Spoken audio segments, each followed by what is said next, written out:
Well, good evening, everybody. I hope everybody is well. It's Thursday, September 2nd, 2021. Tonight we're going to talk about Jesus and the fact that he is a stone of stumbling. In 1 Peter chapter 2, verses 7 and 8, it says, "Now to you who believe, this stone is precious. But to those who do not believe, the stone the builders rejected has become the cornerstone and a stone that causes people to stumble and a rock that makes them fall." Now, we're not talking about a rock like the wrestler. If you hear what the rock is cooking, no, no, no. Although that rock may make people fall, this rock doesn't make people fall that way. I know a lot of you are out there sitting thinking, what are you talking about? Dwayne Johnson, a.k.a. The Rock, from the World Wrestling Federation. Well, I guess it's not called the World Wrestling Federation anymore. Any rate, professional wrestler Dwayne "The Rock" Johnson. Yeah, he makes people fall. But so does Jesus. And in a much different and more profound way. See, Jesus is a stone of stumbling to the unsaved in this world.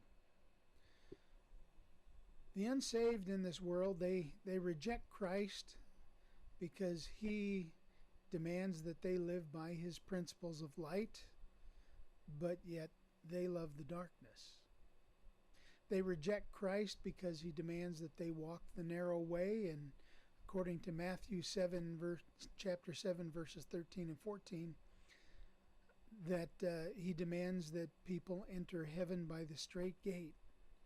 But they who reject him, they love the broad way.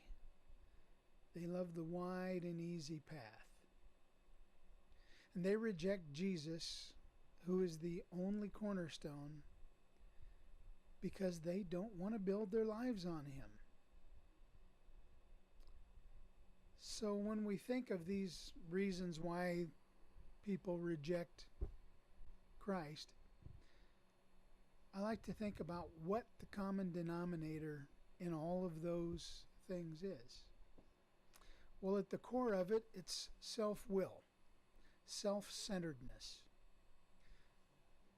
The refusal of people to have things any way other than their own way. I call it the idolatry of self.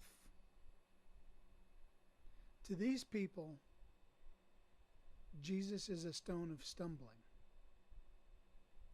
You see, because the unsaved are blinded by their sin.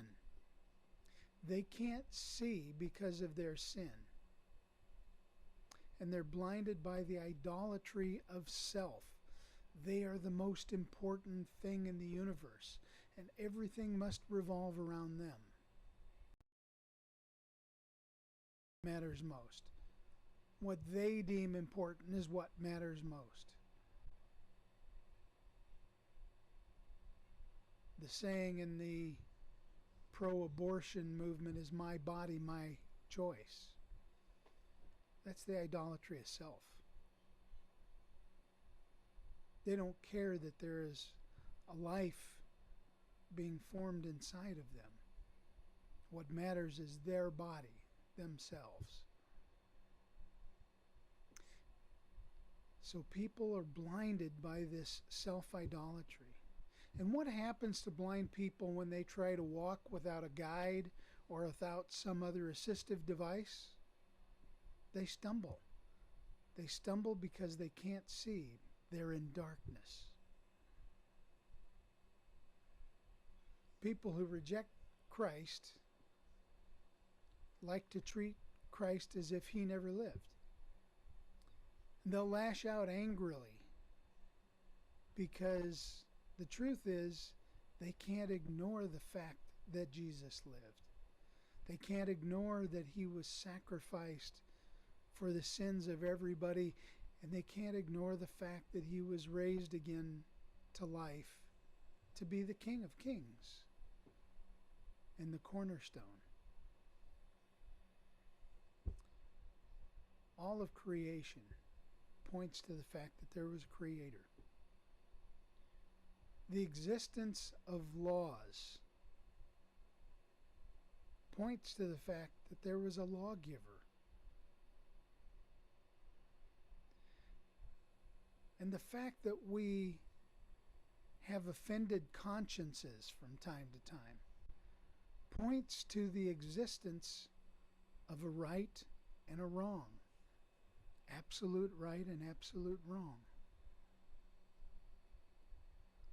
Jesus is the stone on which to build a life.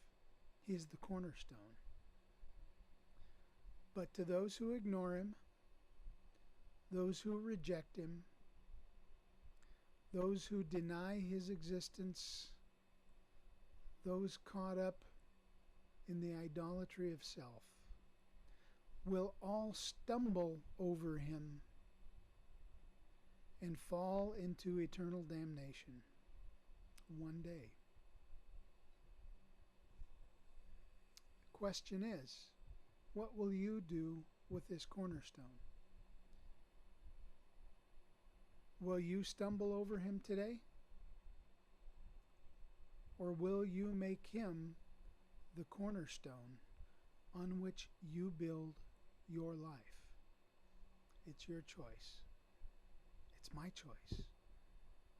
God gives us the freedom to choose. He is a gentleman, and he will never force himself on us. He wants us to choose him, if we choose him, out of love and out of our free will. He doesn't want automatons. He doesn't want us to choose him because we don't have a choice. We all have a choice. I pray you'll choose wisely. That's it for now. God bless you. Have a good night. I'll see you on Sunday.